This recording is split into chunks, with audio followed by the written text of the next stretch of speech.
Olá, sejam muito bem-vindos. Eu sou o Gustavo e esse é o M-Trix Talks. É o podcast que é feito para você que quer se manter atualizado sobre o universo de tecnologia e dados. Aqui é um lugar para trocarmos insights, experiências e compartilharmos aí histórias bacanas.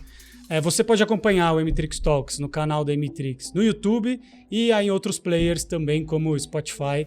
Pode buscar aí por M-Trix Talks que você vai encontrar. Inclusive, vocês também podem participar dessa conversa aqui. Compartilhe suas opiniões, deem sugestões de temas, críticas, elogios aqui nas nossas redes sociais e usem a hashtag MTrixTalks. A cada episódio, a gente promete que vai trazer aqui alguns convidados super especiais, com histórias incríveis e experiências aí inspiradoras para todos vocês.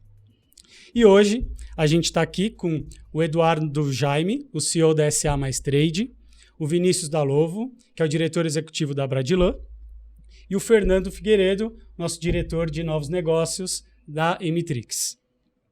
E para a gente começar, eu queria pedir para que cada um deles se apresentasse com as suas próprias palavras, por favor.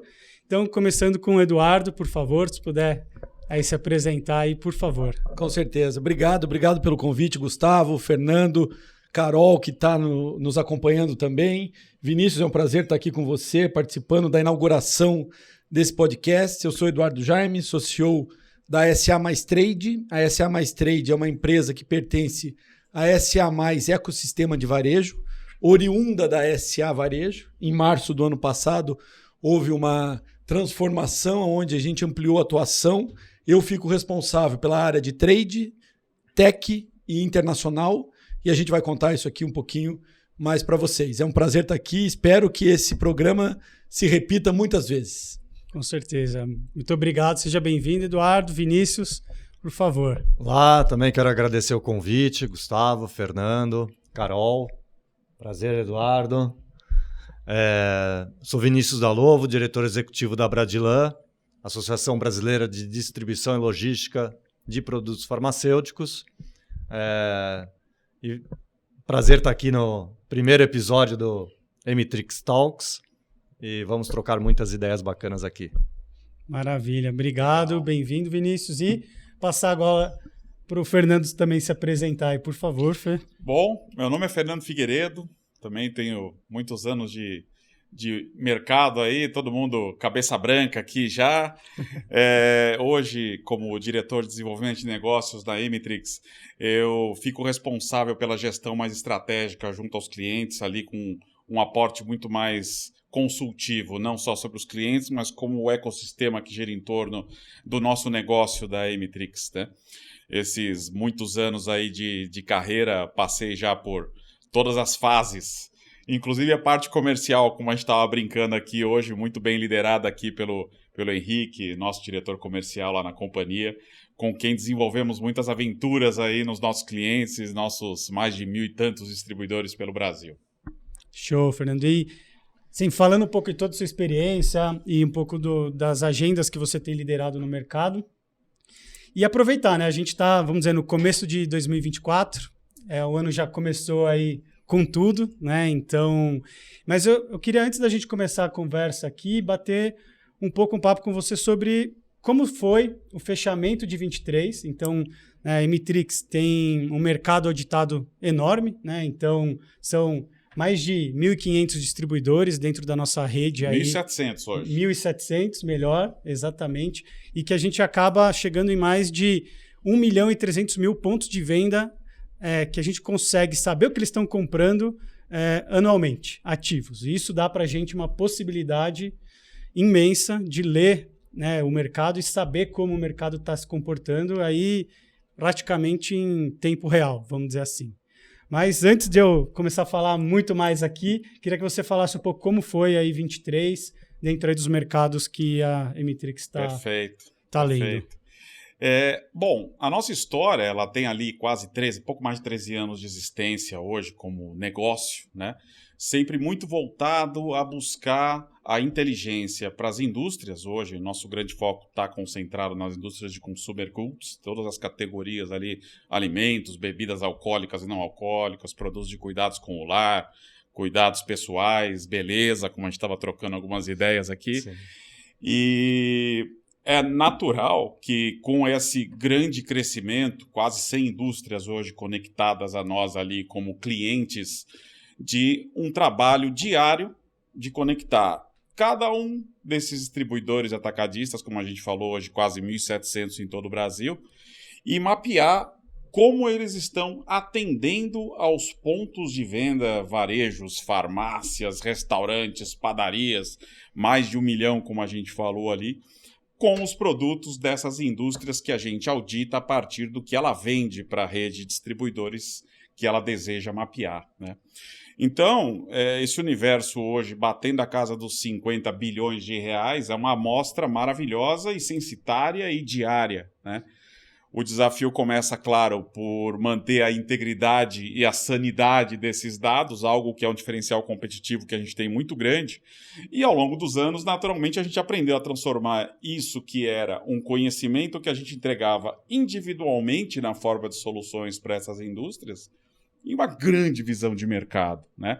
Respeitando, inclusive, os interesses de negócio nesse sentido, o que hoje me impede de ser uma auditoria que venha a falar assim, concorrência. A M-Trix hoje ela não fala diretamente de concorrência, tipo a categoria A versus os fabricantes que competem entre elas, mas é muito mais voltado a você ter uma visão, vamos chamar de econométrica, porque eu consigo dizer como o mercado de alimentos se comporta, como o mercado de cuidados pessoais, de beleza, de produtos para o lar, de bebidas também, né? De alguma maneira, a gente foi se organizando ao longo dos anos e entendendo como o mercado lê. É claro que existem auditorias que já trabalham nesse mercado há algumas décadas, né? Mas com isso a gente trouxe uma nova visão, porque somos a única empresa que tem isso nesse nível quando a gente pensa no pequeno varejo. Então a nossa leitura não é das grandes contas, é como se comporta aquela padaria da esquina, né? Aquele restaurante self-service, aquela farmácia independente, né? Como é conhecida, cooperativada, independente, seja como for. O que nos dá uma leitura muito interessante de canais e esse comportamento de canais casado com essa maluquice que é esse país, né? Quando a gente pensa na regionalização, nas características de comportamento de compra, é muito interessante a gente observar as nuances e os efeitos que cada indústria tem sobre as suas estratégias e o efeito que isso causa nesse mercado, né? Então, quando a gente olha para o resultado do ano, especialmente quando a gente fala em alimentos, não foi um ano fácil para as categorias alimentícias, pelo que eu tenho lido, não só para o pequeno varejo, mas o grande varejo também, né? Foi um ano muito pautado em repasses de preço por parte dos donos da cadeia aqui, que são as indústrias, dentro das estruturas ali dos canais de venda direto, indireto, etc. Isso teve um efeito mais impactante no segundo semestre. Então, quando a gente olha o primeiro semestre e o segundo semestre, a indústria ainda crescia tanto em vendas em reais como em volume. Mas no segundo semestre acentuou um movimento de queda de volume, né? Muitas indústrias terminaram com... Ninguém terminou triste, vamos dizer assim. É claro que mais feliz se fosse acima do zero. Mas ninguém terminou com 2 dígitos de queda ou coisa assim, né? São uma pequena queda de volume em torno aí de... Quando a gente olha para o nosso varejo alimentar, em torno de quase 400 mil varejos ali que a gente lê como varejos alimentares, esse universo nessa categoria caiu ali alguma coisa em torno de 5%, mais ou menos, de volume, né? Enquanto que no food service essa queda foi um pouco menor. Quando a gente fala food service essencialmente, especialmente, né, padarias, bares e lanchonetes. É até curioso porque quando a gente olha a perspectiva desses grandes varejos, eu chamo de grandes na proporção de quantidade, não é nem do tamanho da conta, né? Mas esse grande universo para categorias relacionadas a personal care, home care, sim, beleza, vamos dizer assim, né? Foi oposto à citação de alimentos. Porque no ano anterior, 21 para 22, o grande repasse de preços nessas categorias aconteceu naquele período. Então, aqui a gente viu um efeito muito interessante de um crescimento de venda e volume. A gente pode especular. Nesse caso, não chega a mergulhar na minha praia, mas eu diria que teve também aí um peso, talvez um pouco do efeito de algumas questões climáticas, alguns eventos que devem ter ajudado, sim, algumas regiões voltadas a essas categorias também. Porque é bem interessante o crescimento de volume. Chegou realmente também a superar a casa de 7%, 8% do resultado categoria? do ano. Home care e personal care também. Quer dizer, quando a gente pensa aqui a grosso modo, né? Shampoo, sabonete, de um lado, como categorias mais populares, afinal de contas é o principal core do que a gente lê hoje, como também produtos de limpeza, sanitários, etc., também tiveram resultado bem interessante de volume e crescimento de vendas também, no geral, né? E praticamente em todas as regiões, no caso dessa categoria, quanto que alimentos, realmente as quedas foram mais acentuadas. Sudeste até que não foi tão mal para alimentos, por exemplo, mas Nordeste e Norte tiveram aí um pouco mais de queda na categoria alimentícia, mas um excelente resultado nas demais aí também. Foi um ano, vamos dizer, desafiador, né? Começou de uma forma Sim. E acho que o segundo semestre acabou. E vocês viram um pouco isso aí dentro do mercado de vocês, Eduardo, que você tem ouvido aí de seus parceiros da SA Mais Trade, como foi passando a régua em 23? Para a empresa, para a nossa empresa, foi um ano muito bom, né? A gente conseguiu criar um reposicionamento, atender uma demanda que vinha para a gente há muito tempo, do ponto de vista da educação das equipes, né? Das missões internacionais, para que a gente conseguisse levar o varejo para conhecer realidades fora da nossa realidade aqui, mas obviamente alinhando isso a conteúdo. E a gente mergulhou numa jornada que é uma jornada de apoio estratégico às áreas de trade marketing. Perfeito. Então, a gente começou o ano com essa ideia na cabeça, isso foi em janeiro. Em março, a gente conseguiu formatar um produto, conversando com muita indústria e varejo das necessidades. E aí, um dado que se apresentou, que 85% do varejo não tem uma área trade orgânica. Nossa. Tem atividades trades alocadas no marketing, no comercial, até mesmo em operações, mas não tem uma área orgânica. Em contrapartida, você tem uma indústria muito mais desenvolvida e analítica na área trade, então fica descompensada a relação. E a gente, de posse desse dado, do dado de que a indústria investe em 4% a 5% mais ou menos do seu budget em trade, e você pegar o número da Abras hoje, que é perto de 700 bi, nós estamos falando de um volume de dinheiro bilionário, né? Quase 27, 28 bilhões de reais. Dizem que esse número é muito maior, né? Sim. Podemos colocar algo em torno, perto de 1 trilhão de reais. Nossa Senhora. De faturamento. Então, a gente olhou para dentro e falou assim, nosso DNA é colaboração entre indústria e varejo. É muito focado na alta direção e na área comercial. Vamos olhar para a área trade e vamos apoiar a desenvolver áreas e pessoas profissionais com habilidades para desenvolver o trade. E o trade, ele conversa com o comercial, ele conversa com operações, ele conversa com marketing, ele tem essa habilidade de estar conversando com todas as áreas da companhia. Então, do ponto de vista dessa estratégia, desse apoio ao trade, a gente teve um ano super interessante. Criamos um evento chamado Trade Connection, onde a comunidade trade abraçou e realmente foi um movimento muito bacana. Acompanhando o varejo alimentar, que é o nosso foco, eu vi um varejo andar de lado, né? Tirando, obviamente, essa ampliação, né, das redes, inauguração de loja, o atacarejo ainda, né, com apetite, sim, etc. Eu acredito que o resultado veio daí, né? Só que o dinheiro do bolso do consumidor não aumentou. Sim. É um dinheiro só que está se dividindo em outros players, né? Então abre uma loja na outra esquina e você está trocando. O cliente está comprando um pouco aqui, promocionado, né? Obviamente, sim, e um pouco lá. Então o varejo acho que andou de lado, a indústria fez o número em cima dessa inauguração desenfreada que a gente está vivendo de um tempo para cá, né? Mas foi um ano que nos surpreendeu positivamente, né, para o nosso negócio. pro trade, né, para a indústria que está com a gente nesse processo.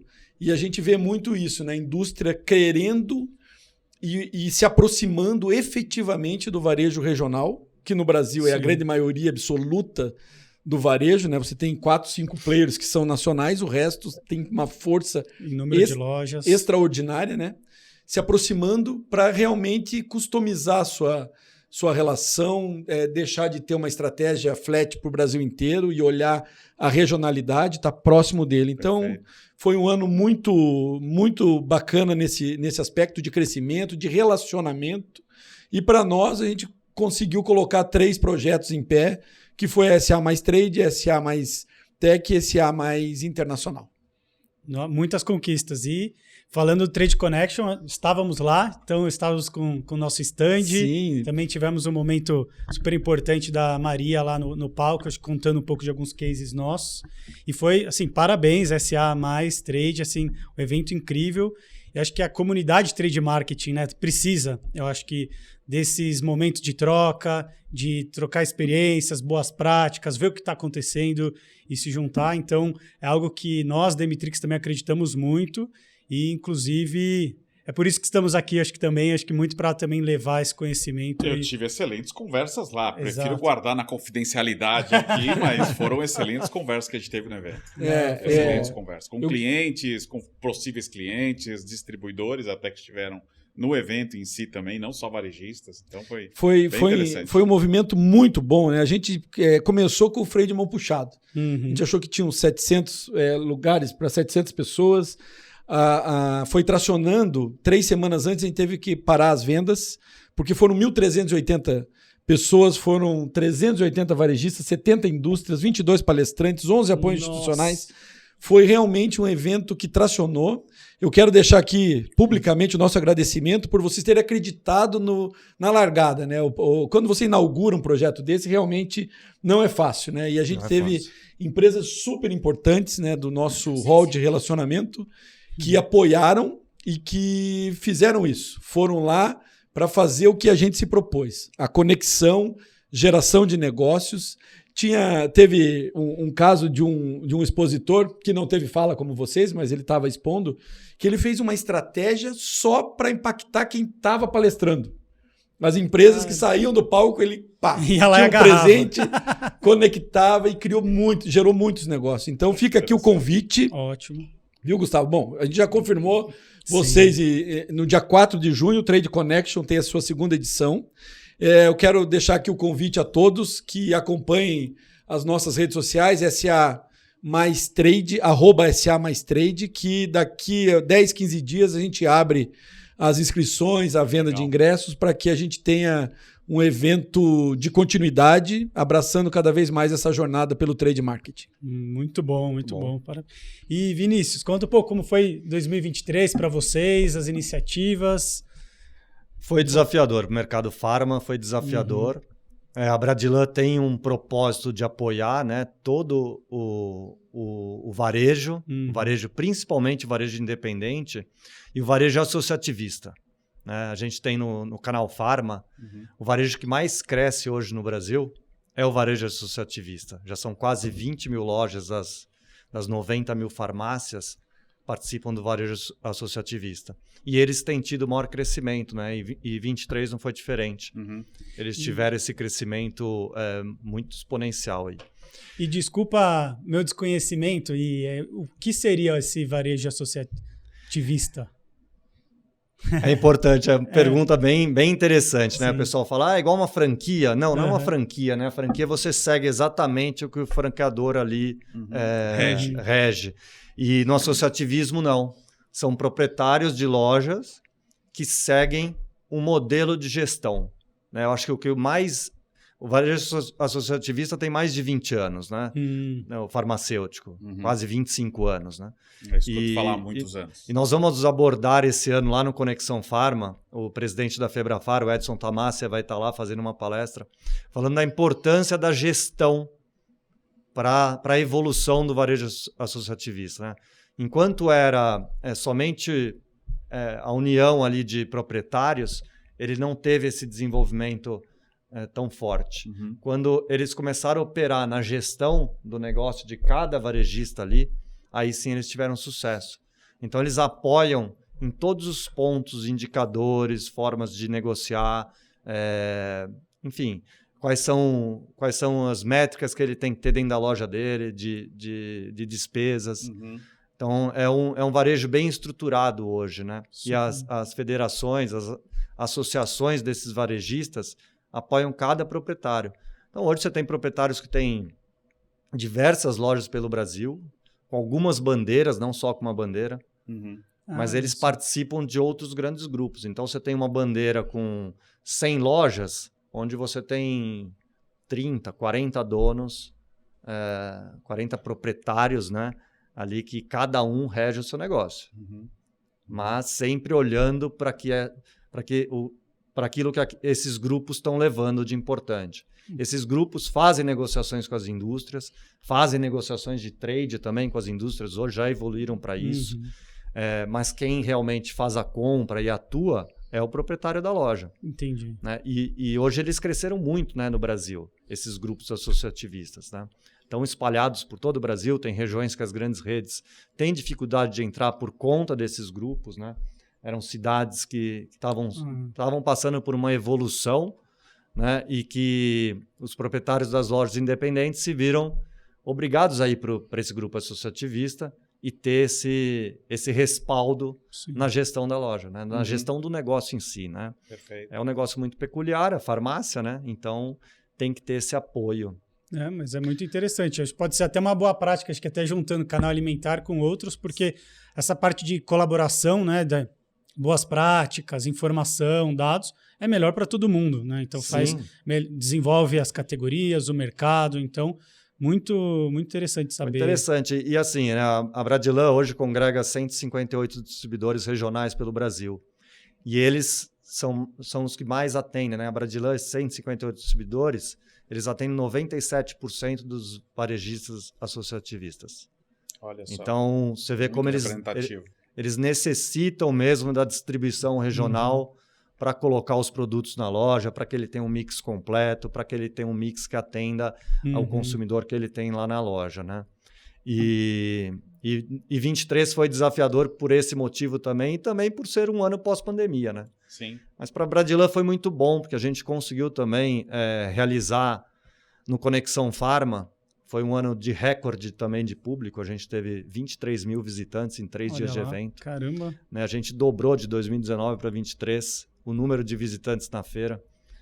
A gente aumentou muito o número de conteúdo que a gente entrega para esse varejista. Né? Eu entendo que o varejista necessita disso, né? Principalmente independente.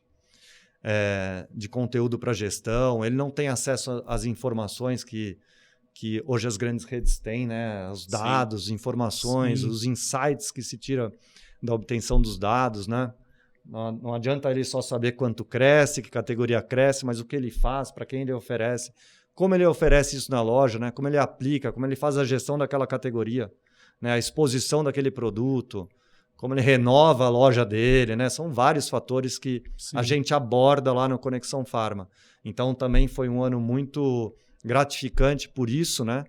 E em 24 agora a gente amplia com mais uma arena, vão ser 44 horas de conteúdo para o varejista independente e associativista, principalmente, que é o nosso grande público. Quando que vai acontecer o próximo Conexão Pharma? Conexão Pharma acontece agora, dia 12, 13 e 14 de março, no Expo Center Norte. É uma feira totalmente voltada para o varejista. Eu acompanho há muito tempo. Né? Eu vou todo ano. É a 18ª edição. Não preciso mais ir como eu precisava, mas eu adoro ir. Eu adoro ir. É uma experiência muito rica de troca. Muito network, né? Eu acho que nasceu disso a feira, né? E a gente foi ampliando. Vão ser 160 expositores esse ano. A gente espera aí mais de 25 mil participantes na feira. Temos 3 grandes palestras, né? Esse ano a gente vai ter o Edu Lira, do Gerando Falcões. Que legal. Vamos ter Isabela Camargo falando da produtividade sustentável. E o Edson Tamassia falando da gestão a importância da gestão no varejo independente, né? E me corrija se eu estiver enganado, mas eu vejo um crescimento de indústrias de consumo, especialmente do setor de alimentos, etc., cada vez mais investindo também nesse canal. Com Sim, modalidades Fernando. de categorias ali complementares, claro, ao mundo dos medicamentos, né? É exatamente isso, né? Tanto olhando para esse mercado, quanto tentando entender como estar presente em todas as 90 mil lojas, né? As 90 mil farmácias do Brasil. Eu acho que é o grande desafio das indústrias, né?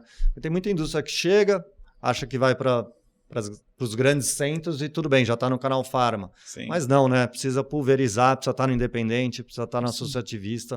E é por isso que esse ano a gente está lançando lá na Conexão Farma o Wellness Hub, onde a gente vai levar algumas indústrias de alimento e bem-estar e vamos desenvolver esse canal lá com palestras, com algumas informações relevantes para o mercado farma. Você me fez até farma. pensar uma coisa, muitas indústrias com quem a gente tem como clientes hoje, elas têm uma demanda, uma carência por entender melhor quem é o dono, entre aspas, de certos clusters de varejo, né? Do associativismo farmacêutico.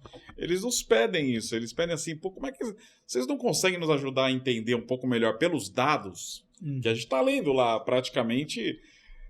fazendo a minha conta ao contrário do que você fala, a gente beira alguma coisa entre 75 mil e 80 farmácias que a gente está lendo no nosso mundo, né? Então, de certa forma, eles querem saber assim, tá, mas quais delas fazem parte de um mesmo grupo de decisores? Eles não têm a menor ideia de para onde correr, né? Isso é bem interessante. É bem comum possibilidade de isso. trazer uma colaboração mais interessante para essa relação. Sim, precisa, porque é comum isso, né? A indústria... Desde sempre, né? Acho que eu estou no mercado há 25 anos, no mercado farmacêutico, e a gente sempre viu isso, né? Sempre. Como é que eu chego em todas as farmácias, né? Muito Sim. difícil. É muito difícil mesmo. Né? Acho que medicamento chega. Agora, as indústrias de consumo, né? Primeiro tem a regionalização, tem o Brasil, que é um país continental, mas a distribuição, principalmente a regional, está aí para ajudar essas indústrias a chegarem lá, né? E quando você vai para uma rede associativista, principalmente, eles falam, você já está nos distribuidores regionais? Você já está na Bradilan? Né? Seu produto já está lá na Bradilan? Eles querem dizer a Bradilan, que a Bradilan hoje atende 95% das farmácias do Brasil. 95%. É um número muito grande. Né? 96% das cidades do Brasil, um distribuidor a Bradilan chega. Né? Então, a gente mapeia isso. Né? Eu vejo isso. São números interessantes. Quando você fala de isso. pulverização de produto, né? Chegar em todos os varejos, você precisa do regional ali para estar em todas as cidades, para ter em todos os tamanhos de farmácia. Né? Sim. A gente tem uma classificação de farmácia sendo feita pelos institutos de pesquisa e a gente entende que muitas delas são muito mais atendidas por esses distribuidores regionais. Né? Elas dependem deles. Claro. E então a Bradilan tem esse propósito, né? No nosso planejamento estratégico tem como um pilar apoiar o desenvolvimento do varejo independente e associativista. Isso a gente faz durante a feira, no Conexão Farma, mas a gente também desenvolve o distribuidor para que ele continue com essa atuação durante o ano. Então a gente tem um fórum de desenvolvimento empresarial durante no meio do ano. Esse ano a gente teve mais de 250 pessoas entre distribuição e indústria com a gente. E a gente também faz uma viagem técnica internacional todos os anos para o distribuidor conhecer os outros mercados, né? E por que conhecer os outros mercados farmacêuticos que são bem diferentes do mercado brasileiro, né? Sim. Eu digo que é para valorizar o mercado farmacêutico brasileiro, né?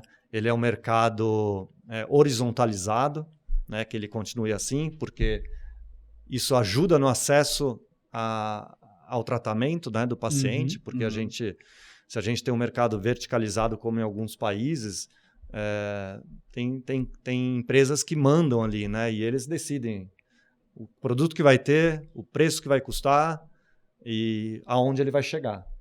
O Brasil não, né?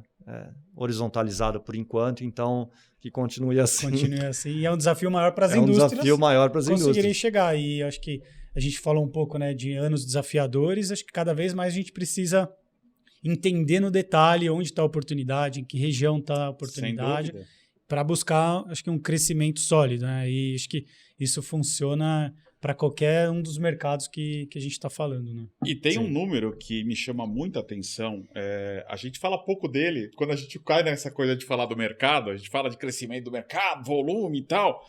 Mas o que me chama muita atenção é que quando eu comparo o crescimento do número de lojas compradoras e olho por segmentos, grandes segmentos, por exemplo, farmácia, perfumaria e cosmético, restaurantes, varejos alimentares, isso tudo, o mundo Emitrix é só pequeno, não tem grande nessa história, né? E aí vem aquela coisa, não, as grandes redes, no pós-pandemia então foi o assunto, né? No pós-pandemia foi assim, não, vai vir agora os grandes marketplaces, não, as grandes redes de varejo vão engolir o mercado. E eu olho o número, todo ano aumenta o número de lojas em relação ao ano passado, né? Farmácia foi assim, varejo foi assim, e o food service até hoje está se recuperando nesse mundo. É impressionante o tamanho, parece que, ao meu ver, no ano passado chegou a ser o que era, o segmento de alimentação fora do lar chegou a ser o que era antes da pandemia, mas continua a crescer. Mesmo assim. Então, o Brasil é um fenômeno nesse sentido de horizontalização. É um fenômeno em todos os setores. Eu concordo com você. Eu também acho que cresce o número de lojas, né? Mas o percentual dos modelos continua semelhante, né? O ticket médio, talvez, de compra, ele se distribua pelas modalidades, pelas novas tecnologias e tal, mas o número de estabelecimentos é uma coisa impressionante. Essa cidade tem 5.500, esse país tem 5.570 cidades, pouco mais que isso, e continua a aparecer comprador novo nesse mercado. É uma coisa incrível. É uma coisa incrível. Um ponto interessante com essa abrangência toda que você tem, um tema que foi discutido na NRF, é a questão do retail media, né? Então, você tem quantas pessoas sendo impactadas diariamente dentro dessas lojas que você administra, né? Então, as estratégias trade estão aí para contribuir com isso também. De repente, o potencial, olhando a perspectiva de 2024, é você criar um negócio dentro do teu negócio, né? Você criar uma fonte de receita sendo impactada pela mídia que se transforma em venda, dentro do ponto de venda, e você impactando uma estratégia nacional que você tem de abrangência. Então, isso é um tema super recorrente agora, né? Depois a gente vai falar sobre isso, mas é um caminho interessante. É interessante, Eduardo, e você fala em questões nacionais, mas eu posso ir até no micro ali, no varejo independente mesmo, ele tem uma estratégia para a clientela dele. Sem dúvida. Para o entorno dele, na pequena cidade dele ali, ele pode ter uma estratégia ali. Lógico. Né? Até usando o próprio WhatsApp, né? Às vezes ele consegue distribuir toda a comunicação dele ali, fazer uma transformação na forma como ele se comunica com os consumidores, né? Não tenha dúvida, você tem hoje muitos canais disponíveis. O problema e dados disponíveis, né? Só que dados dá trabalho, né, Fernando? Se dá. E aí você trabalhar com dado, você tem que realmente mergulhar. E muitas vezes a potencialização do teu negócio está dentro do teu negócio. E aquilo não é uma despesa, né? É uma oportunidade. Exatamente. E você tem farmácias que você, como você estava colocando aqui, com uma variedade de produtos ali, né? De consumo que não medicamentos, que você pode potencializar ao máximo com estratégias trade, na verdade. Né? É interessante como isso está descendo a cadeia. Né? Quer dizer, da mesma forma que organizações como vocês estimulam de baixo para cima esse movimento, a indústria que detém os maiores investimentos de trade, no nosso mundo, a distribuição, a gente percebe que há quem se preocupe com isso há muito tempo. E não se preocupa apenas com o trade marketing no sentido de negócio, mas no conceito de uso de dado bem pensado para desenvolver a sua própria estratégia de trade independente da indústria. Sim, sem dúvida. E não estou falando de grandes distribuidores e atacadistas. Esses eu diria que têm a obrigação de fazer isso até, para não cair na cilada do futuro, serem tratados como futuros alvos de desintermediação direta da própria indústria, né? Mas os pequenos, né? tem muitos pequenos, a gente acompanha isso, respira, eu tenho a oportunidade de dividir os anseios às vezes, né? Abraço, inclusive, para o nosso amigo Beto, quando ele assistir isso aqui. Tenho certeza que o Beto vai assistir. O Beto é um dos distribuidores com que a gente trabalha e um dos caras mais antenados nesse olhar que a gente está debatendo aqui. E ainda, para mim, um caso raro, quando eu olho para o mercado como um todo, mas a gente percebe o crescimento do interesse por um trade marketing mais analítico, com o olhar da própria distribuição em cuidar do seu cliente também. Se me permite ainda, por favor, prometo que é um minuto. Não, fica à vontade. Durante muito tempo eu apoiei varejos a estruturar áreas de trade. E aí, durante as pesquisas e tal, você identifica, você olhando uma pirâmide assim, que a ponta da pirâmide, você tem os grandes players pegando tudo da indústria. Tudo. Sim. De forma exacerbada, inclusive, né? Sim. Só que a indústria não pode não estar lá. Então ela vai e realmente coloca. Sim. Você tem uma base da pirâmide, que são os pequenos varejos e os diversos canais, que nem têm acesso, muitas vezes, a esse dinheiro que se transforma em dinheiro, porque trade é sellout. Trade é venda. Né? Você tem que usar esse investimento para gerar mais venda, exato, rentabilizar o negócio, colocar mais um item na cesta, você aumentar o ticket médio, melhorar a frequência. Então, essa base da pirâmide, que são o pequeno varejo, seja ele aonde estiver localizado, não usa nenhuma receita, nenhum investimento de trade. Não chega. Então, né? Quando você tem uma área associativista dessa, que você conecta um grupo um grupo de empresários que tem 90 e tantas mil unidades de varejo, você se transforma num canal poderoso. E esse canal poderoso pode sentar na mesa e trazer as estratégias, seja online, seja física, né? E você consegue mensurar isso. Então, realmente, isso é claro. Os pequenos não usam, os de cima usam tudo e o middle ali, as redes médias, quem tem projeto tem investimento. Quem não tem, também não tem. É isso aí. Então, o dinheiro tem para quem tem estratégia. Exato. E eu acho que, complementando, Eduardo, eu acho que a indústria tem que enxergar o potencial do distribuidor, que pode ser também um veículo da ação de trade. Sim, sem dúvida. Né, para o varejo independente, né? Mas não vinculado à negociação comercial, mas sim das estratégias de trade dela. São coisas separadas. Coisas separadas, mas exatamente. As distribuidoras precisam ter atenção ao trade, né? Tem que criar áreas trade dentro da distribuidora para que possa apoiar as empresas que são óbvio. Seus clientes. Não adianta pedir verba sem apresentar algo hoje em dia. Ninguém está rasgando dinheiro para... Transparência e visibilidade do que você está fazendo. Né? Você tem que mostrar o que está sendo feito, aonde está indo e o resultado que está tendo. E essa parte acho que é muito importante, principalmente sobre visibilidade. Né? Então, quando a gente fala de investimento, a gente fala de plano conjunto, um JBP, você precisa medir. Você precisa ter os dados, você precisa entender quais são as métricas, se está sendo ativado ou não.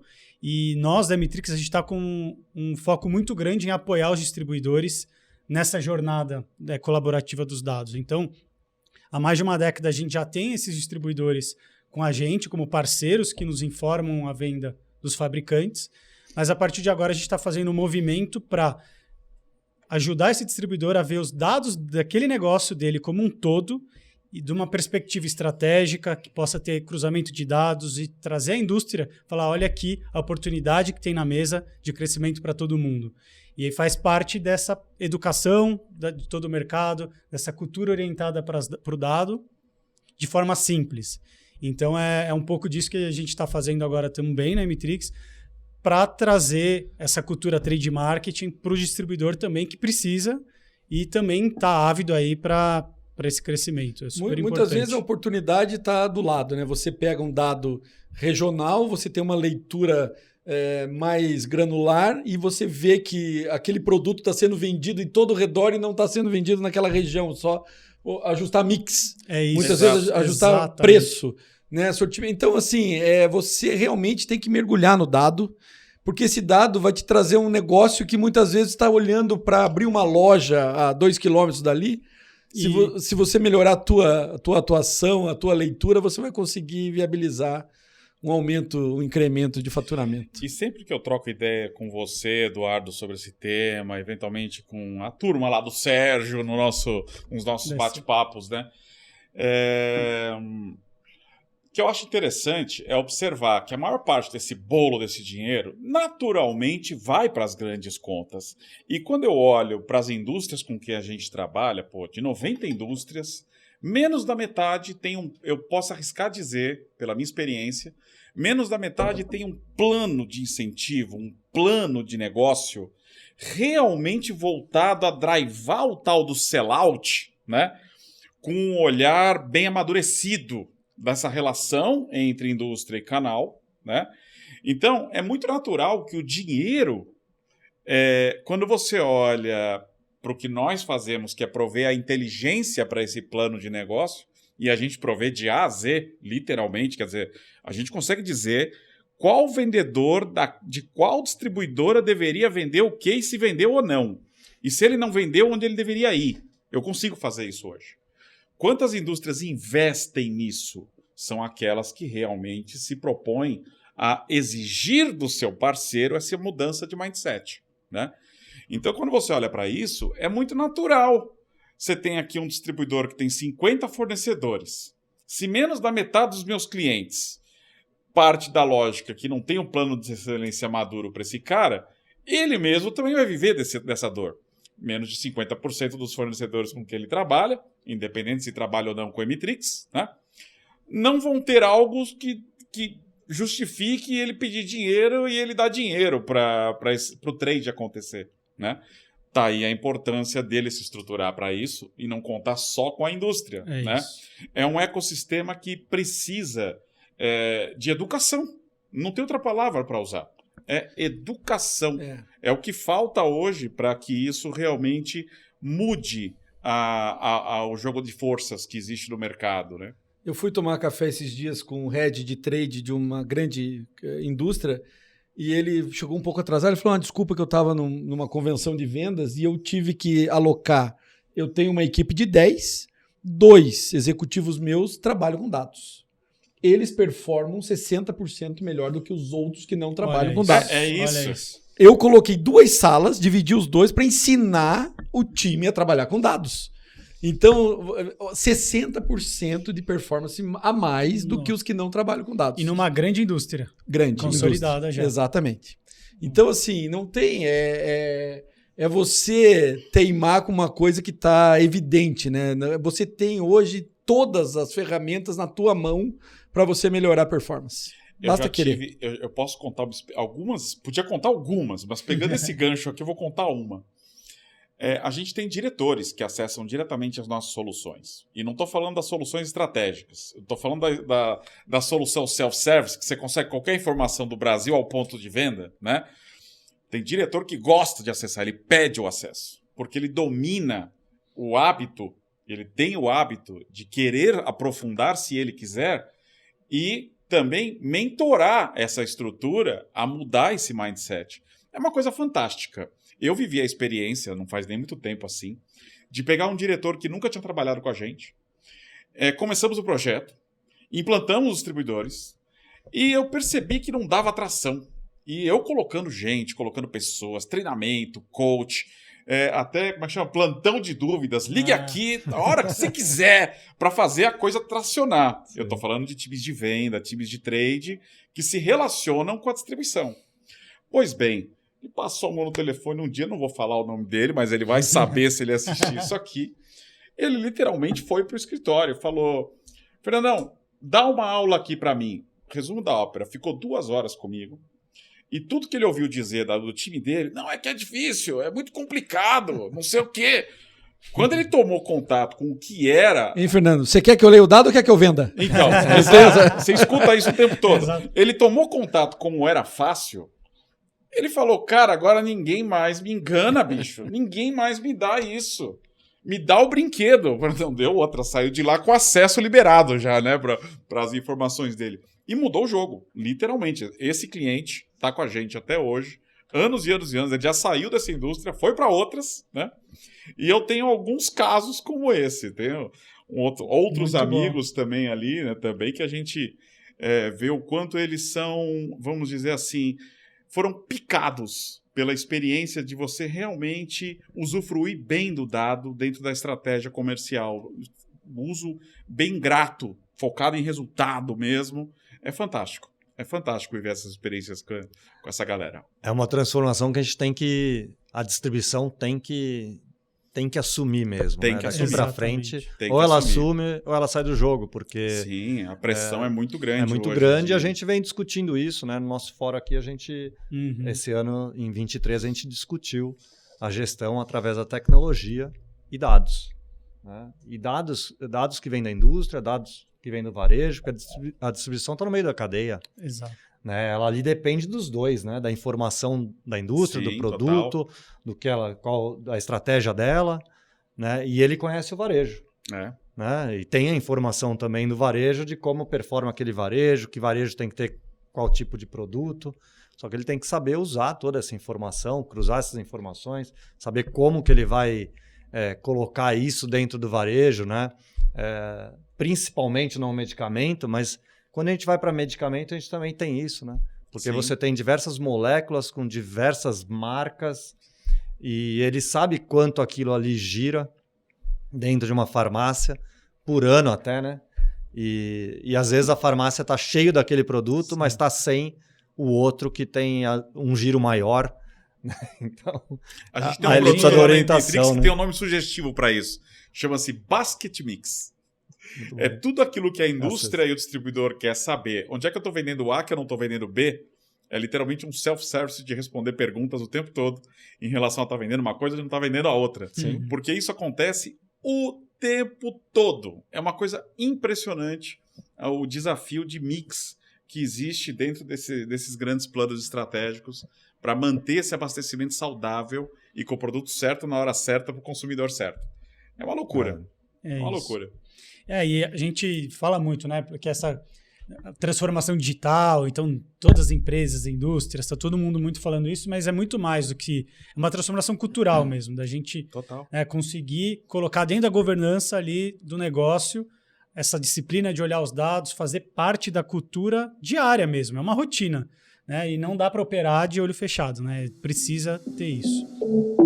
Olá, pessoal. Para você que está assistindo o nosso podcast, gostaria de me apresentar aqui rapidamente. Meu nome é Fernando Figueiredo, eu sou diretor de desenvolvimento de negócios aqui da Emitrix. E para quem quiser saber mais sobre a nossa empresa e acompanhar os nossos conteúdos, procura por www.emitrix.com.br. A gente sabe, né? Então acabou de acontecer a NRF, né? A famosa feira de varejo que acontece em Nova York todos os anos.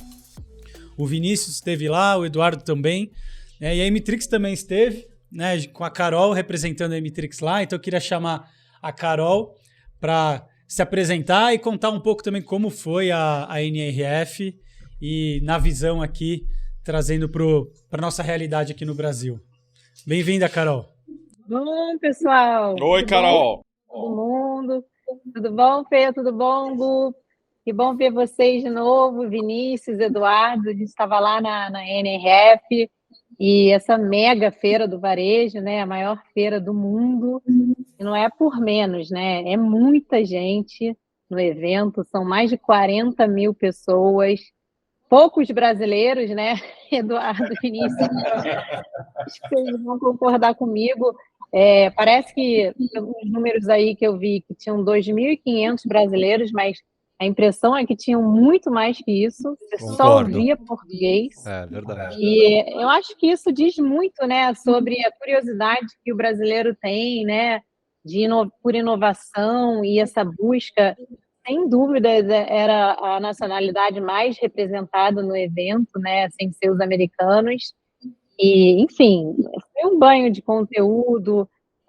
O tema da NRF desse ano foi Make It Matter, e eu acho que foi bem relevante esse tema, porque a gente não viu, assim, nada de tão, né, algo que a gente nunca tinha ouvido falar antes, e sim, como esperado, né, muita coisa relacionada à inteligência artificial, mas de uma forma aplicada na realidade, com muitos exemplos, né, de mega megas palestrantes, né? Grandes nomes aí do varejo, da indústria, economistas, consultores, mas eu acho que, assim, como um grande takeaway, eu acho que foi isso, né? Como a gente aplicar a tecnologia para a execução do dia a dia, para trazer, né, escala e trazer resultados. Eu não sei se Eduardo e Vinícius compartilham dessa mesma visão aí geral. Olá, Carol, tudo bem? Que bom Tudo revê-la. jóia. Uma coisa que eu achei impressionante lá, só fazendo uma observação curiosa, é que não se tocou no metaverso. Né? Não se tocou, nenhuma frase eu escutei desse tema. Nenhuma frase, nenhuma vez. Outra coisa curiosa é que na feira do ano passado, em janeiro, não se tratou de inteligência artificial. A inteligência artificial surgiu em fevereiro. É muito doido isso, né? É muito dinâmico, né? É muito dinâmico. E outro tema que eu achei muito pouco tratado lá é o ESG. Muito pouca gente falou nisso. Mas, enfim, são curiosidades, né, que a gente acaba prestando atenção lá. Muito conteúdo. Mas, como a Carol falou, assim, nada uau, né? A gente percebe que o que foi tratado lá é o que se trata aqui e se trata em qualquer lugar, né? A preocupação, obviamente, com o sucesso do cliente, né? Inteligência artificial aplicada mesmo em todos os momentos do processo. Até ontem eu estava vendo uma live. Ontem não, estava vendo uma live onde o Arthur Igreja falava, né, que a inteligência artificial pode ajudar tanta coisa que não está sendo feita ainda, então as pessoas não precisam se preocupar com isso. Um exemplo que ele deu foi da venda instantânea, né? As pessoas que buscam uma venda e caem no WhatsApp ou no chatbot, ela quer comprar ou quer se relacionar instantaneamente, ela não quer esperar. Sim. Se ela tem que esperar alguém humano atendê-la para fazer essa venda, ela já comprou em outro lugar. E aí a inteligência artificial pode ajudar em muito nisso, né? De você imediatamente criar um chatbot para você ir se relacionando com essa pessoa até que alguém atenda e você não perca aquela venda. Outra coisa curiosa foi o CEO da Salesforce. Em algum momento ele falou que ele chegou em Nova York e ele teve que comprar uma blusa lá, uma jaqueta, não sei. E ele foi na mesma loja que ele vai a vida inteira comprar roupa. E só identificaram ele no final da compra, quando ele foi no caixa. E é uma provocação interessante, né? A gente fala de dados, a gente fala de inteligência artificial agora aplicada ao negócio, e você não identifica o teu cliente quando ele entra na loja para saber exatamente o que você pode oferecer ou você pode se relacionar de uma maneira melhor. Eu acho que esse ponto é um ponto que mais me marcou. Teve outros pontos, obviamente, ali na feira, quando você vai ver inovação, aquele self-checkout que tem na Uniqlo lá, que tinha vários também. Eu acho fantástico aquilo, aquela experiência, né? De você pega o produto, joga, passa com ele ali, coloca num recipiente, ele já está tudo registrado, né? Exato. Eu vi muita tecnologia aplicada também a monitoramento de gôndola, né, com relação à ruptura, com relação também à loja autônoma. Né? Então são coisas que são absolutamente aplicáveis. Acredito que exista um gap muito grande, né, do que a gente vê ao que chega aqui no Brasil, ao que os principais centros utilizam, e aí a gente tem a nossa realidade. Exato. Que as cidades que estão no interior, que estão em estados que não são tão desenvolvidos, usarem essa tecnologia. Então, esse gap pode levar anos e anos para a gente ver acontecer ainda.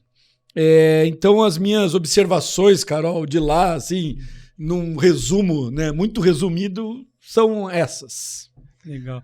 E aí, Carol, até assim, você comentando, eu e o Eduardo aqui, até assim, eu fico imaginando, eu nunca fui, né? E aí eu fico imaginando uma feira gigantesca, muitos eventos acontecendo ao mesmo tempo, palestra, impossível ver tudo. E além de se atualizar, acho que dessas novidades, o Vinícius comentou um pouco comigo antes aqui, em relação, dá para fazer negócio lá, dá para fazer networking, dá tempo, tem espaço para isso. Como é que foi isso, assim, você enxerga? Bom, primeiro, Carol, tudo bem? Prazer de ver, Vinícius. Tudo bem? Prazer é meu. Obrigado aí pelo convite mais uma vez, né? Sim, lá é uma feira de network, uma feira de muito conteúdo, né? Não dá para a gente assistir tudo. A gente tem que ter diversas inteligências artificiais para trazer a informação para a gente depois. Resumida e traduzida, né? Resumida e traduzida. E tem muito expositor, né? Muita coisa boa mesmo. Muito brasileiro expondo também, muita empresa brasileira expondo lá.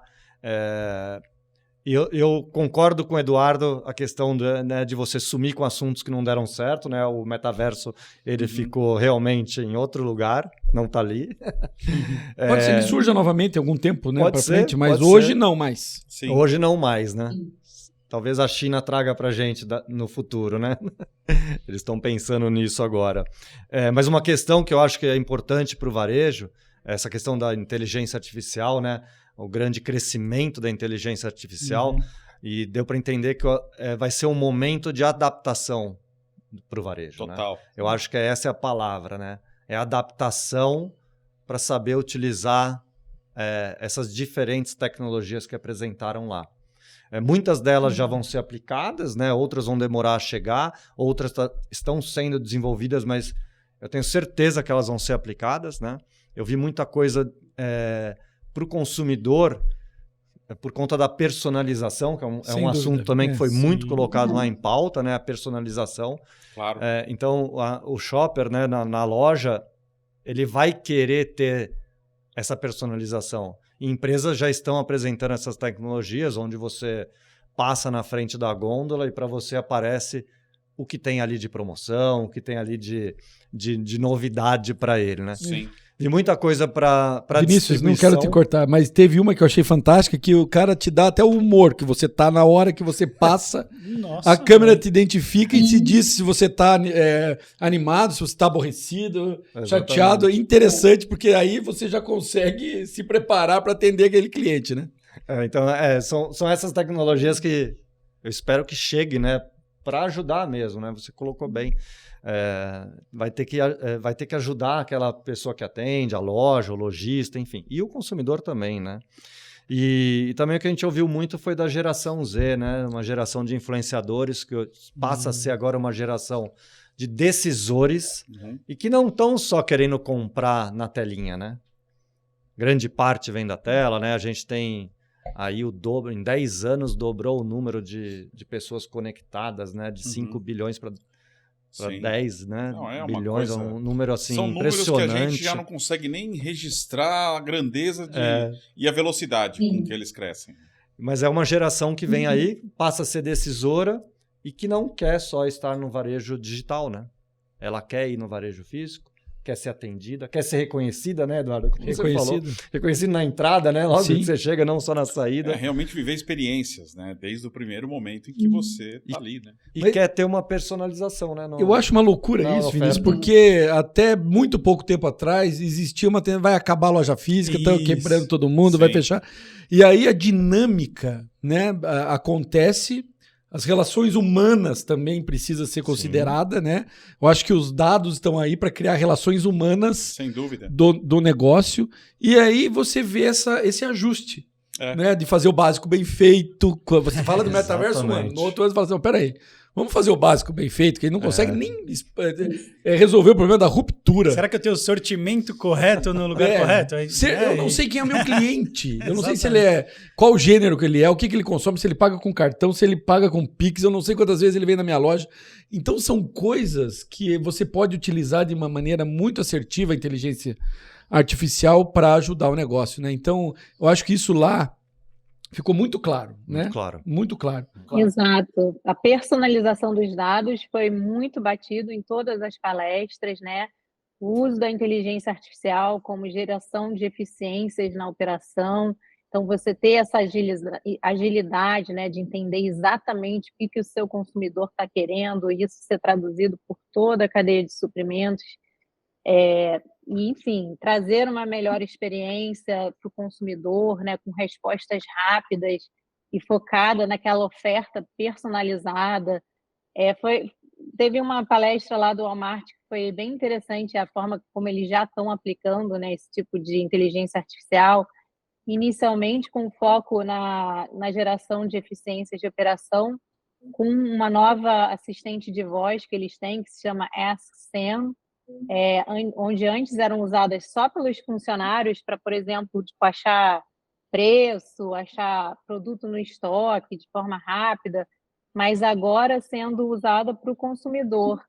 Por exemplo, quando alguém quer fazer uma compra, eu quero fazer uma festinha de criança, imediatamente o carrinho é populado com produtos com aquele perfil, né, descrito pelo consumidor.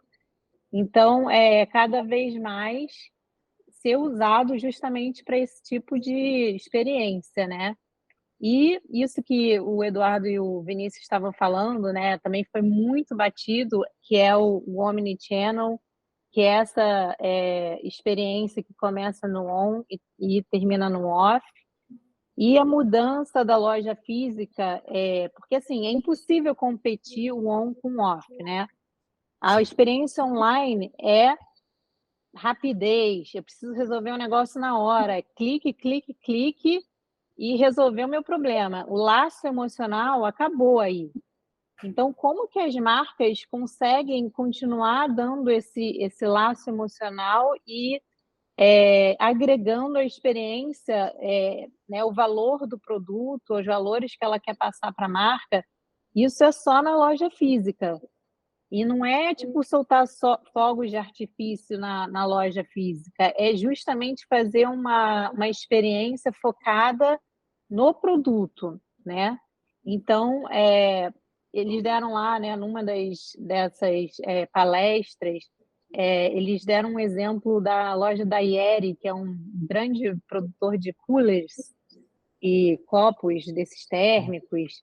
Eles têm uma loja que eles criaram lá um ambiente que mostra a experiência que a pessoa tem quando compra um cooler. Então, tem a churrasqueira, tem um bar com cerveja, tem a música, então, tipo, aquele ambiente de acampamento. Então, é essa transição, né? Varejista, se você quer que a sua loja seja um lugar só para você vender o produto e ter o produto lá, esquece que isso está fadado ao fracasso, né? É alavancar aquele espaço físico para uma experiência diferenciada. Isso eu achei, assim, bem bacana, os insights que eles trouxeram lá. E essa questão do retail media, né, que vocês também falaram aí um pouquinho, né, foi falado em muitas palestras também, e realmente usar todos esses insights aí que a inteligência artificial e que os dados vão trazer para transformar esse canal, que é o mais rico, né, de insights do consumidor, como uma grande canal de mídia, né, até superando aí a mídia de TV, enfim. Eu acho que o retail, realmente eu ia tratar desse assunto aqui agora, que foi muito falado lá, né? Uhum. Inclusive o Walmart trouxe o case dele, que não se atentava a isso, ele deixava em segundo plano, e hoje eles focaram e passaram a Amazon já no faturamento do retail media. Até eu estava procurando aqui a foto que eu tirei lá do slide. A Amazon, se não me engano, no ano passado faturou 70 bi com retail media. E o Walmart já passou, e longe. Acho que o Mercado Livre já passou, também, né? O Mercado Livre tem um faturamento absurdo também com retail media. Aqui, você trazendo um pouquinho para a realidade aqui no Brasil, eu acredito que o retail media está meio misturado com alguns ativos trade de loja, né? Porque você tem coisas que você não consegue mensurar. O retail media veio, né, com esse objetivo de você ter a mensuração de todo o investimento que você tem e os caminhos, né, que você consegue identificar do cliente na jornada de compra. Mas você trazendo o Retail Media junto com as estratégias dos ativos trade que você tem na loja física aqui no Brasil, eu acho que vai ser esse, vamos abrasileirar o Retail Media, vamos dizer assim, né, para você ter um resultado. E o resultado é expressivo. Você pode ter um resultado operacional muito forte porque você não tem substituição tributária, você não tem custo do dinheiro, você não tem estoque, você tem um dinheiro limpo para o resultado do negócio. Então, a gente já falou isso aqui um pouquinho antes, né? É oportunidade dentro do teu próprio negócio. Sim. E aí vem a questão da colaboração, né? Porque o varejista pode falar, né? Eu não sei, não domino isso, né? Mas as mídias estão aí, né, para ter essa colaboração e apoiar. Essas empresas de comunicação e de mídia estão aí, precisa mesmo ter essa colaboração. Sim. A gente ouviu isso, acho que foi do próprio Marcelo Pimentel, do Pão de Açúcar, Sim. junto na palestra com o Mercado Livre, né? E é muito interessante isso, porque os dois lados têm que aprender aí, né? A fazer isso bem feito para o consumidor correto ali, né? E aí eu vou fazer um convite para você, então. Seguir a SA Mais Trade, que tem esse propósito. Exatamente. A gente está nesse propósito mesmo, né? De capacitar pessoas, empresas e áreas a desenvolver o trade marketing. E o Retail Media está alocado lá. Né, como uma atribuição importante do trade. E acho que, e novamente, né, até voltando que a gente comentou, é uma transição cultural também. Então, um profissional de trade marketing e de marketing que começa o ano planejando lá o orçamento do ano, quais são as linhas que tem lá? Vai ter a linha de material de PDV, promoção, venda de ponto extra, incentivo, ponto extra. A equipe de marketing vai estar olhando mídia tradicional, online, construção de marca e esquece que o varejo e todo mundo nessa cadeia também pode ajudar a construir marca, né? Pode ajudar a criar uma experiência diferente.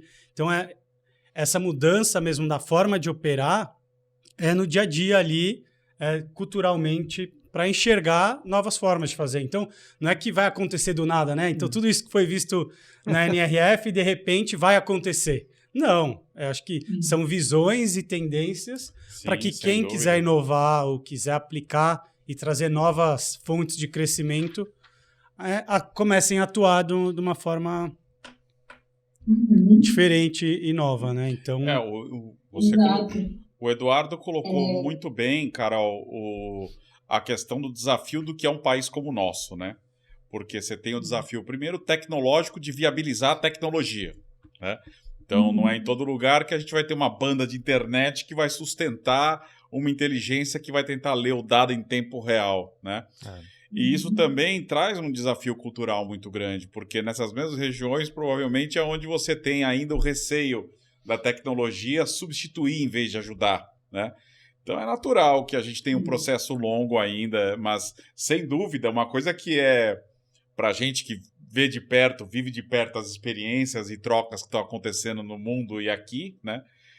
Você falar isso em grandes centros deveria ser praxe, né? Essa mudança já deveria estar acontecendo numa outra velocidade. Dá para ver que tem muita oportunidade ainda. De verdade, isso tá distante de ser uma prática comum. Ainda é exceção, né? Mas o Gustavo fala bem quando é cultural, né? É cultural. Sim. Não, exatamente. Eu acho que, assim, numa realidade como a do Brasil, né, eu acho que o grande driver dessas novas tecnologias vai vir, inevitavelmente, da própria indústria, né, porque vai acabar beneficiando o pequeno varejo, né, trazendo esse tipo de inovação, de tecnologia, que acaba, no final das contas, trazendo mais venda para aquele varejista que não tem esse tipo de informação, né? Trazendo o produto certo para aquela loja que ele sim consegue ler, né? Através do dado, enfim. Então, eu acho que no Brasil, né, que é um país tão pulverizado, que a gente vê aí né, pequenos varejistas espalhados pelo Brasil inteiro, vai meio que seguir dessa forma, né? Sendo levado pela própria indústria.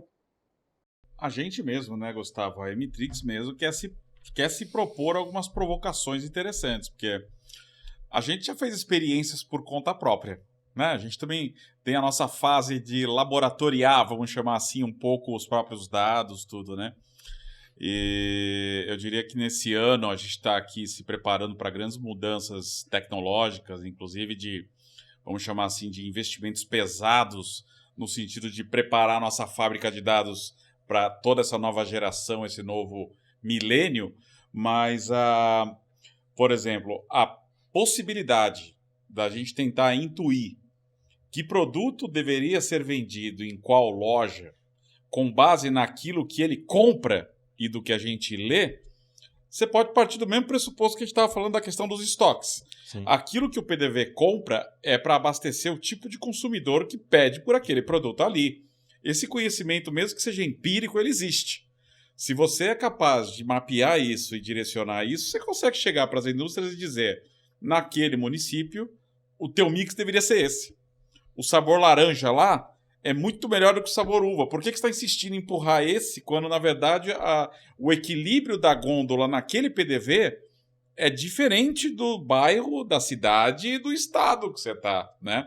A tecnologia já permite isso, mas a gente vê ainda uma resistência muito grande em debater esse tema, né? Aí é questão comercial também, né? Sim, Você sem dúvida. hoje mesmo eu estava falando sobre a ruptura de produto zero açúcar com produto regular. E você vai em diversos pontos, diversos canais e não tem o zero açúcar. E o zero açúcar vende em determinados lugares 60%, 65% a mais, né? Ou seja, eles não fazem essa regulagem porque o comercial empurra o regular na mesma proporção do zero açúcar. Então tem uma situação comercial que é complicada. E aí, aliado a isso que você acabou de falar, Fernando, você tem a questão do online, né? Do delivery. Total. Então você tem hoje essa leitura que você precisa ter de qual produto vende e qual é a quantidade que você precisa ter na gôndola para habilitar o teu delivery para que a tua loja seja o estoque de quem vai na loja e de quem compra pelo aplicativo. Isso. Né? Então, mas está aí na mão. Você pode ter acesso a essas informações e trabalhar isso e ter 2 canais de venda ao mesmo tempo, ou 3 ou 4, enfim. Sim, total. Muito. Total. E aí eu queria também ouvir um pouco aí de todos vocês, né? A gente tem falado muito aí, né, da cultura de dados, inovações, inteligência artificial, transformações culturais. E a gente, né, olhando no nosso dia a dia, a gente se olha aí, é uma enxurrada de informação e você tem que se preparar para aquilo, tem que estar atento para aquela inovação, para aquela novidade, né? Por onde eu começo? E aí vem para a gente algumas perguntas de como a gente tem que se preparar, né? Então, assim, que competências, que habilidades que o vendedor do futuro ou o profissional de trade marketing, que está ali no dia a dia comercial precisa ter, né? Então, o que vocês têm visto, né, no mercado, dos parceiros, dos clientes, cada vez mais aquele profissional que está se despontando ou que está performando 60% a mais do que um outro está fazendo, né? Que habilidades são essas, assim, que vocês têm visto, Eduardo, Vinícius? Eu gosto de uma frase que é o seguinte: disciplina é você fazer o que tem que ser feito mesmo sem ter vontade de fazer. E aí, eu parto daí, né? Um profissional tem que ter disciplina. Disciplina para aprender tudo isso que você acabou de citar. E tem que estar antenado, tem que estar atualizado. Daqui 5 anos, uma empresa que não tiver inteligência artificial no processo dela vai estar fadada ao fracasso ou vai estar relegada a um outro plano. Então, você precisa ter disciplina, você precisa, sim, se atualizar. E eventos como esse, eles estão online para você. Você não precisa estar lá, gastar um dinheiro importante para você estar presente, porque você tem absolutamente tudo em tempo real para você consumir, né? E basta você querer. Então eu vejo aí as discussões, né, dessa geração. Eu falo lá em casa para os meus filhos, eu tenho um de 16 e uma de 14 anos, que é uma geração. Eu fui no TikTok agora, Carol, lá em Nova York, e o diretor lá falou assim, em média, as pessoas ficam 1h30 por dia no TikTok. Uau. No TikTok. Daí eu cheguei na minha casa e peguei o celular dos meus filhos, porque eu fiquei indignado com 1h30. Vamos imaginar que são 2 horas, né? 2 horas a cada 12 dias é um dia que você perde focado num celular. E aí eu descobri que nas férias meus filhos estão em média 6 horas. Olha isso. Nas redes sociais e nos streamings. 6 horas por dia. Então, essa geração que não se ater a esse ponto, né, de que isso não vai fazer o futuro dele. Você precisa se capacitar, você precisa ler, você precisa ter disciplina para o que você faz, porque senão você vai ser o último da fila. Então, assim, não basta você ter a capacitação técnica, né? Você tem que ter sangue no olho, você tem que ter vontade de fazer acontecer. Exato. Você tem que ter o poder de execução e não só do discurso, né? Então, eu acho que esse é um ponto que eu tenho para mim e que eu tento passar para os meus colaboradores e para os meus filhos. Muito bom. Eu concordo, viu, Eduardo? E acho que o vendedor mesmo, ele também tem que entender que a tecnologia vem para apoiar ele, né? A inteligência artificial, tudo vem para apoiar ele. O uso dos dados, ele tem que estar apoiado nisso, né? Vai me substituir, né? Um pedido eletrônico vai me substituir, né? Um e-commerce B2B vai me substituir. Não, nunca. Porque o varejo precisa dele ainda. A inteligência dele, somada à inteligência artificial e ao uso da tecnologia, vai fazer aquele varejo melhorar. Vai fazer aquele varejo ter o mix correto de produto para oferecer para o consumidor naquela região, né? Ele que vai levar as novidades, né? Não vai chegar sozinho a novidade no varejo, né? Então ele tem que estar antenado, ele tem que usar as tecnologias, mas ele tem que saber que aquilo vai apoiar ele no trabalho dele do dia a dia. Então a execução dele, né, como você bem colocou, é muito importante com tudo isso que está chegando para ele usar. Você imagina a inteligência artificial para um vendedor que conhece minimamente como usar, que está de graça para ele. Eu venho aqui fazer um podcast com o Fernando. Eu já sei quem é o Fernando, eu sei a empresa dele, eu sei o cargo dele, os detalhes que a empresa dele faz em uma lauda, em um parágrafo. Eu consigo me preparar para falar com qualquer pessoa de qualquer empresa num curto espaço de tempo e estar disponível na minha mão. Porque antigamente, né, Eduardo, a gente falava estudar o cliente. Você praticamente tinha que sentar e pesquisar, sair correndo, falar com fulano. Você tinha que colher muito dado num mundo offline que você tinha que ser não um existe hater mais mesmo. isso. Né? Não existe mais isso. Os exemplos que vocês estão dando são super interessantes, porque como a Emitrix vive numa relação B2B, ela está mais próxima de quem pensa a estratégia de um canal que lá na frente atende o consumidor, né? Eu vejo qual que é nosso desafio como empresa no sentido de quebrar paradigmas. Porque um dos primeiros que eu ainda digo até hoje é que antes você falava assim, não, estou muito velho para isso. No mundo como o de hoje, não tem como qualquer pessoa minimamente conhecedora de Excel é capaz de entender o que hoje é possível fazer com os dados. Não tem como. A informação está tão disponível, ela está tão fluida, que qualquer coisa que você precisar aprender, você digita em qualquer mídia hoje, das principais meios de publicação, e você tem alguém que te ensina o arroz com feijão num vídeo de literalmente 1 minuto, quando muito. E olha que em 1 minuto você fala, eu demorei 6 anos para aprender o que eu aprendi em 1 minuto. Você tem efeitos desse tipo. Então, é uma questão do que você falou, é disciplina e é querer fazer, né? A gente mesmo vive sendo desafiado nesse sentido, porque eu encontro profissionais no nosso mundo, dentro dos clientes às vezes, que é notório a resistência em mudar o hábito, né? E essa mudança de hábito é o segredo dessa mudança significativa eu vou dizer, de uma vida mais tranquila, de uma vida mais produtiva, de fato, e baseado em você conhecer o que está acontecendo no dia a dia, sem tanto o esforço de você, em comparação com o passado, na dificuldade de reunir as informações necessárias para tomar uma decisão de nível estratégico, de nível de ação mais operacional, não importa. Está muito mais fácil do que era naquele 15, 20 anos atrás, como a gente falou antes aqui no nosso bate-papo. Isso é pura quebra de paradigma e está à disposição de quem quiser hoje em dia. É muito notório isso. Boa. Carol? Eu acho que é isso mesmo. Assim, a gente vai ter aí um longo caminho, né, de adaptação.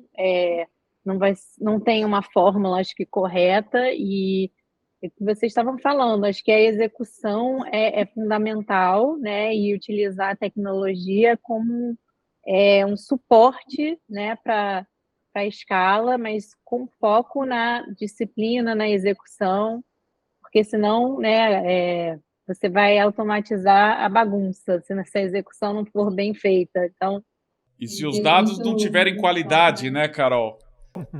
Isso, e com dados confiáveis de qualidade, né? Porque também, quando se circula, né, milhares de dados, é muito fácil ter muita inconsistência. Então, isso é fundamental e é algo que a Emitrix, com muitos anos aí de aperfeiçoamento, conseguiu conquistar, e é algo que é visto muito aí, né, na nossa entrega. E é fundamental. Sem dúvida. E eu acho que é um pouco, né, a execução é a estratégia que o cliente vê na ponta, né? Então, se você não executou, foi uma ótima ideia, mas que não trouxe valor, acho que para todo mundo na cadeia. Então, a gente sempre se pega, né? Então, olhando palestras, posts, publicações, podcasts como esse, né? Olha que inspirador. Mas e a coragem, né? Você precisa ter coragem de mudar e de provocar quem está do seu lado para achar aquele tempo ali, né? Ah, não tenho tempo, é difícil, é desafiador. Por isso que tem parceiros, né, que podem ajudar a mostrar que provocar o diferente também não é tão complexo. Pelo contrário, né? Vai ter, claro, aquele período de mudança para uma inovação, mas que vai trazer novos resultados e que, de alguma maneira, vai facilitar até o dia a dia e a gente acabar sendo mais efetivo e produtivo também, né? E a gente está chegando no final desse super bate-papo aqui, então eu queria agradecer muito a todos, a quem está aqui nos assistindo também. Foi bem divertido. Muito bom. Bem legal. Adorei. Eu também gostei muito. E queria, por favor, cada um aí de vocês, caso queira aí dar umas palavras finais, fiquem à vontade. Eu quero agradecer o convite, né, Emitrix, Carol, Gustavo, Fernando, Eduardo também, e fazer um convite, né, para quem está nos assistindo, participar em março do Abradilã Conexão Pharma, dia 12, 13 e 14 de março, com muito conteúdo aí para varejistas, estarei lá com indústria. Será um prazer recebê-lo lá, Fernando. Com certeza. Obrigado. Queria agradecer também, Emitrix, Carol, foi um prazer revê-la lá, conhecê-la pessoalmente, né? A gente conhecia só online lá na NRF. Finalmente. Gustavo, Vinícius, Fernando, foi muito bom estar aqui com vocês, compartilhando um pouquinho aí do que a gente faz no dia a dia. Ficar o convite, né? Eu acho que é importante reforçar. Estaremos juntos no Trade Connection, dia 4 de junho, no Promagno, aqui em São Paulo. No dia seguinte, a gente vai resolver uma dor, que é um alinhamento estratégico trade. O varejo chegava para mim diversas vezes e falou: eu queria falar com o trade lá em São Paulo, você tem o contato? Ah, perfeito, boa. Lá em São Paulo, eu falei: olha, se você não tem o contato, né, você acha que eu vou ter o varejista? A gente vai criar um evento para fazer esse alinhamento de equipes trade. Então a indústria vai ter uma sala de reunião onde vai receber de hora em hora a equipe trade do varejo. Isso vai ser no dia seguinte, aproveitando que o pessoal vai vir para São Paulo, né? Então boa é sacada. Um movimento que eles mesmos deram a ideia para a gente resolver uma dor. Deixar aqui que a gente tem a Revolução Trade, um EAD, que é feito para isso, para desenvolver pessoas e estabelecer cultura nas organizações do ponto de vista da visão trade. A gente tem missões internacionais, como essa da NRF, mas temos missões proprietárias também, que a gente faz experiência com cultura. Isso é super bacana, visitas técnicas na universidade e visitas ao varejo. E estaremos desenvolvendo workshops trade em 7 estados, desenvolvendo áreas trade de alta performance. Então, acompanhe a gente no @SA+Trade, que a gente vai estar com todas as informações lá, todas as novidades em tempo real para vocês. Muito obrigado e parabéns pela iniciativa. Obrigado. Muito legal. Fernando? Bom, eu acho que poderia finalizar só falando um pouquinho aqui da Emitrix, pegando toda essa experiência que a gente dividiu aqui. Talvez para as indústrias que ainda não nos conhecem, para o pessoal aí que ainda não tem ideia de como a gente trabalha, nós também temos nossos paradigmas. Muita gente ainda, pelo desafio de aprender a usar o dado, acha que uma empresa como a nossa só entrega aquele conceito de ferramenta de sellout, ferramenta de sell-through, ferramenta de estoque, né? Eu gosto de fazer analogia e faço esse convite para todo mundo imaginar a Emitrix como um grande brinquedo Lego, aonde você tem brinquedos com mais sofisticação e mais básicos, cada um para o seu momento, né? Como companhia, como empresa, como estratégia. Então, isso é interessante porque temos alguns clientes que, quando eles saem como gestores de uma indústria com quem ele está trabalhando conosco e ele vai para uma outra, ele olha para a Emitrix e enxerga os brinquedos Lego e o básico dele é diferente do básico de outra indústria. E a gente aprendeu, nos últimos 10 anos, a personalizar a nossa oferta de serviço e nosso atendimento como diferencial competitivo justamente por isso. Cada um está no momento, né? Especialmente quando a gente fala de canal de distribuição atacado, que nem todo mundo tem um grande plano de negócio para canal de distribuição atacado. Eu não digo que a Emitrix hoje é uma consultoria capaz de dizer o que se tem que se fazer, mas no sentido de como ajudar a usar o bom uso da informação para um plano inicial que seja, sintam-se convidados a conhecer o que a gente pode fazer para ajudar nesse sentido. Show. Carol? Também queria agradecer muito a presença de todos, Vinícius e Eduardo, foi um prazer estar aqui com vocês e convidar todos para continuarem seguindo aí o Emitrix Talks. Estamos muito felizes de estar lançando, né, o nosso podcast e nos acompanhar também nas redes sociais e, enfim, todos os nossos canais aí no YouTube, no LinkedIn, no Instagram. Esperamos trazer aí conteúdos de bastante valor para todo mundo. Perfeito, é isso. Então, obrigado aí por nos acompanhar e deixa aí também seus comentários, sugestões para temas, convidados para a gente trazer aqui, que em breve a gente vai ter outros episódios aí para vocês. Então, muito obrigado, até mais.